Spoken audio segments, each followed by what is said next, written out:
Hello, everyone. This is Maya, And Lena. and we are the academic advisors, the undergraduate academic advisors for the School of Architecture, Planning, and Preservation. And we are here to give you some very vital information. Yep. So today we're going to go through a few how-to videos on some basic resources as students. And first, we're going to start with a schedule of classes on Testudo. So if you search the general Testudo webpage, very important information across this webpage. But first, we're going to focus on schedule of classes. So right up here at the top, this is how you find what classes are available for the upcoming semester, for summer sessions, for winter sessions, all the classes that are going to be offered to you as a student. You can see here that it lists all of the different departments across campus that you can search a little bit more specifically in. So we are going to just take a look at kind of the elements of the classes, just so that it is laid out pretty clearly for everyone. So we're going to find architecture here. And these are going to be all of the architecture classes that are offered for the upcoming semester. And the way that you find the upcoming semester is here in the term drop-down menu. You're going to select fall 2024. If you wanted to look for the current classes of spring 2024, what's being offered, you can search through that, or the upcoming summer classes, but we're going to look for fall 2024. This just drops down to all of them. And when you click the drop-down menu of the sections, you get a little bit more information about the time and place of the classes. So just walking through them, up here it has the code Arch 170, so the architecture department and the class number, the title, design thinking and architecture, how many credits it is. This grading method is how it's graded. You can do the letter grade scale or pass fail.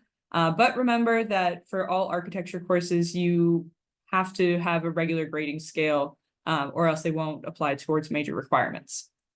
Here you can also see the general education requirement that it fulfills. You can see that it fulfills the distributive studies humanities element, and it gives a little summary of what the class entails. Down here in the sections is where you're going to see what time the class is offered.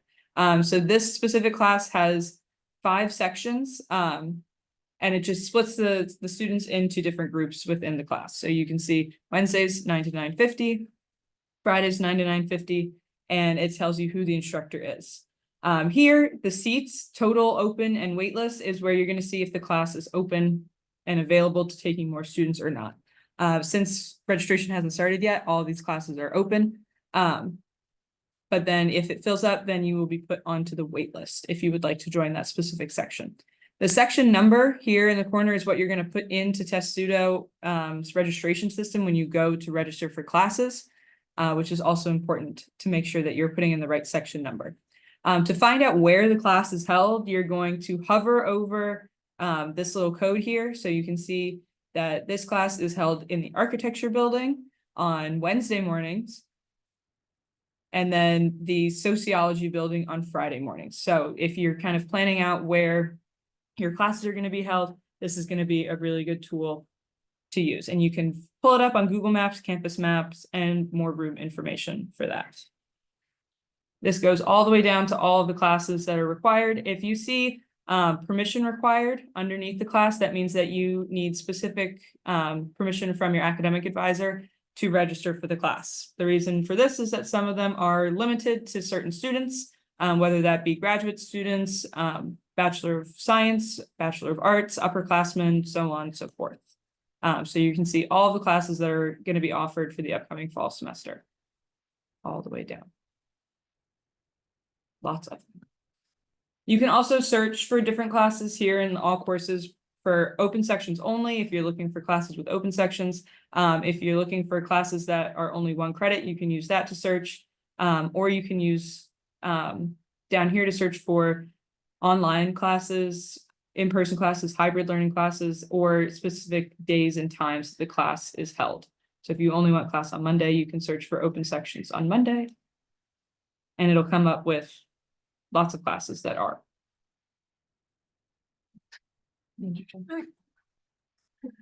All right, so another thing that Testudo offers is it gives you a breakdown of general education courses. So of course, as you guys know, every undergraduate student is required to fulfill 40 credits of general education courses. So this is an easy way for you to figure out what general education courses you can take based upon what you are trying to fulfill.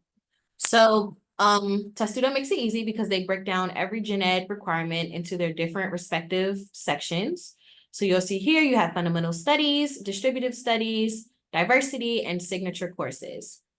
So how this works is, let's say you are specifically looking for a specific gen ed and you only want to look at classes that will go towards that gen ed specifically.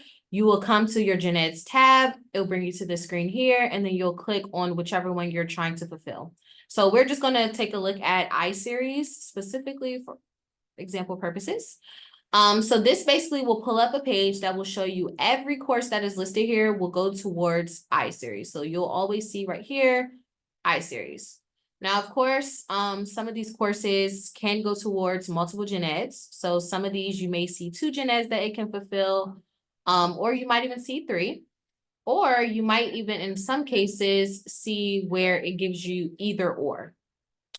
So with that being said, the same setup as it is for all classes, you'll see the course title here on your left-hand side. You'll see how many credits the class is, and then you'll also see the grading scale, as well as the excerpt on what the class is about. And you'll also be able to, of course, see the sections.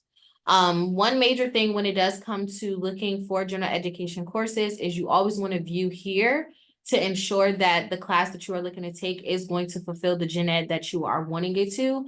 And, also if it can possibly give you more gen ed credit, if you need it. Something that I do always like to mention when students are looking for gen eds is that if you ever run into a situation where a class gives you either or, more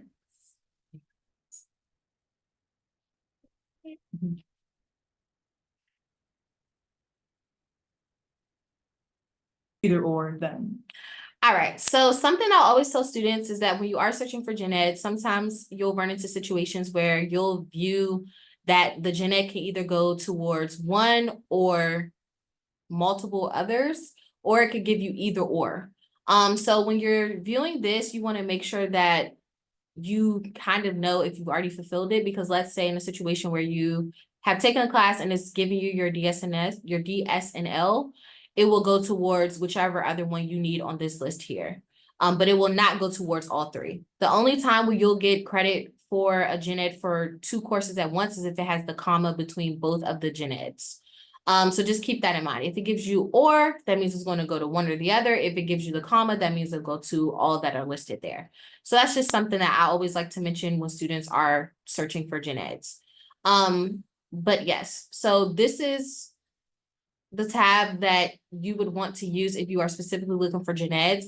Also, if you're in a situation where, let's say, you are a transfer student and you transferred in gen ed credit and you fulfilled your gen eds, but you just need to hit the 40 credit mark, you want to make sure that you're still viewing to take classes in this tab here, because the classes that you need to take to meet that 40 credit mark still have to be general education courses. You cannot just take any course and think that it's going to help you meet the 40 credit general education credit goal.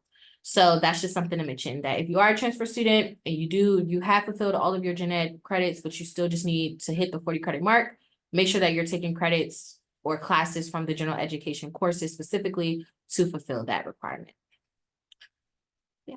Anything else you think I missed? Yeah, I think it's good. Back on the first page of Testudo is where you're going to register for classes. It won't come up for us because we're advisors, but under here, registration drop add is where you're going to go in and select the upcoming fall semester or the summer semester, and then input both the course title and the section number. Even if there's only one section, always put in the section number, because then it'll make sure that you are able to register for the class. Right. And if we also go back to Testudo, this is also where you could view your unofficial transcript, just some other good little tidbits about Testudo. You can view your unofficial transcript here if you ever need to pull that or print that out for any reason. You can come directly to Testudo, hit unofficial transcript. It'll give you a way to, it'll pull it up for you and then also give you a way to print that out. And then another thing that is major is when it does come for registration and getting into classes and everything, sometimes the classes that you may want to get into may have what we call a wait list or a hold file. And basically, when it comes to that, you want to ensure that if you do place yourself on a wait list or a hold file, that you do use this button here to ensure that you are checking in for your wait list or hold file. What is the difference between a wait list and a hold file? Let's get into it. All right. So once a class is full, any more students that try to register for it will be placed on a wait list. If anyone in the class drops, or if the instructor opens up more seats, students will be let into the class from the wait list in the order that they joined. So once you join a wait list, you'll be basically given a number.